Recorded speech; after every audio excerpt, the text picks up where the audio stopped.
ፕሮፌሰር ኤልሳቤጥ ወልደ ጊዮርጊስ ወደ መቃብር ይዛ ወረደችው 3 ሐዘን አለ። ይህ መረጃ በአዲስ አበባ ዩኒቨርሲቲ የፕሮፌሰር ኤልሳቤጥ ወልደ ጊዮርጊስ የሽኝት መርሃ ግብር ላይ በዶክተር ተካልኝ ወልደ ማርያም የተጋራ ነው። አሜሪካ የኖርኩበት ጊዜ ሳይሆን የረኝነትን ወይም ሬሲዝምን የተረዳሁት እዚህ የኢትዮጵያ ጥናትና ምርምር ተቋም ዳይሬክተር በነበርኩበት ጊዜ እንደሆነ መጋራት እወዳለሁ። ልብን ያህል ነገር በምን ይሰበራል? በ1957 የካቲት መነን ከወያጀርና ከወጣት ወጥቶ ዘመናዊ መጽሔት ብቻ ይባላል። ፕሮፌሰር ኤልሳቤጥ ወልደ ጊዮርጊስ ወደ መቃብር ይዛ ወረደችው 3 ሐዘን አለ።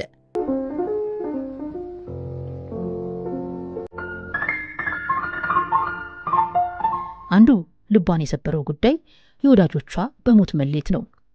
አንዱ የፕሮፌሰር እንድሪያስ ህልፈት ነው። ሞት የሰው ልጆች አንዳቸው ለሌላኛቸው ያላቸውን ፍቅር በሐዘናቸው እንዲገልጡ የሚያስገድድ ጨካኝ እንግዳ ክስተት ነው። ኤልሳቤጥ አንቱ የተባለች ብርቁ ሊቅ ወይም ስኮላር ናት። ሞት የሰው ልጆች አይቀሬ ጣፈንታ እንደሆነ ታውቃለች። እንዲያም ሆኖ ግን ሞት ዛሬም ነገም አይለመድም። ኤልሳቤጥ በባልንጀሮቿ ሞት እያደር የምትጠወልግ ስስ ልብ ያላት አበባም ነበረች። ያንዳንድ ሰዎች መርዶ እንደ ቆፈን ነው፣ አያራምድም። በሞት ያጣናቸውን ወዳጆቻችንን አፈር አልበሰን ስንመለስ ከራሳችን የምናጎድለው ነገር አለ። ኤልሳቤጥም እንደ ሰው ከባልንጀሮቿ ሞት በኋላ ሙሉ አልነበረችም። ስነ ጥበብና ኪነ ጥበብ የነኚህ ታሪኮች ነጸብራቅ ስለሆኑ ገነጣጥለን ማየት ስለማንችል ነው ብዬ እከራከራለሁ። 2 ፕሮፌሰር ኤልሳቤጥ ወልደ ጊዮርጊስ ቤታቸው ከፈረሰባቸው ግለሰቦች መካከል አንዷ ነበረች። ያ ቤት የልጅነት ትዝታዋን፣ የወጣትነት ትውስታዋን፣ የጎልማሳነት ዘመን መንፈሷን አደላድሎ የተሸከመ መጽናኛ መዘክር ነበር።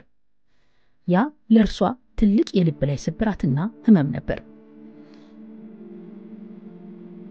ያልፈረሰ ቤት ያልተነደለ ልብ የለም። ያዘመመ ቤትን ማቅናት ሲቻል ማፍረስ። ከተማ መንገድ ስታቋርጥ የምታየው የፈራረሰ ካብ ምንድነው? አሻግረ ማየት እስካልቻልክ ድረስ ግዑዝ ድንጋይ ነው።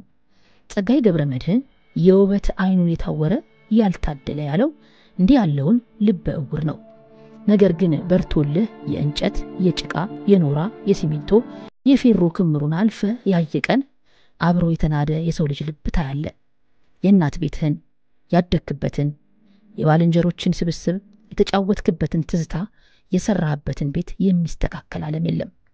ወዳጆቿ በእግር በፈረስ አዲስ ማረፊያ ቢፈልጉላትም ፕሮፌሰር ኤልሳቤጥ ከዚያ በኋላ አቻ ቤት አላገኘችም።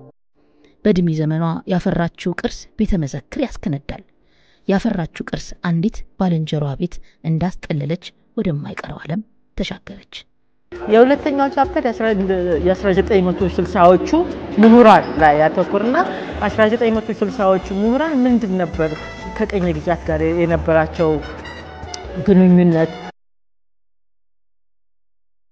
3 ፕሮፌሰር ኤልሳቤጥ ወልደ ጊዮርጊስ ለመጨረሻ ጊዜ በረራ በመታደርገው ቀን በሀገሯ አየር መንገድ ለተሳፈር ስትል በፍተሻ ጣቢያ በማታውቀው መንገድ ከሻንጣዋ ላይ የተሰረቀችው የግል ንብረት ነበር።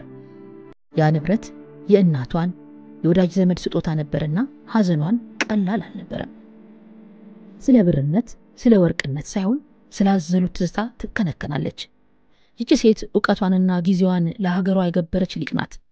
ምናልባት በምትኮራበት የሀገሯ አየር መንገድ የመከዳት እምነት የማጣት ስሜት ጎብኝቷት ይሆናል።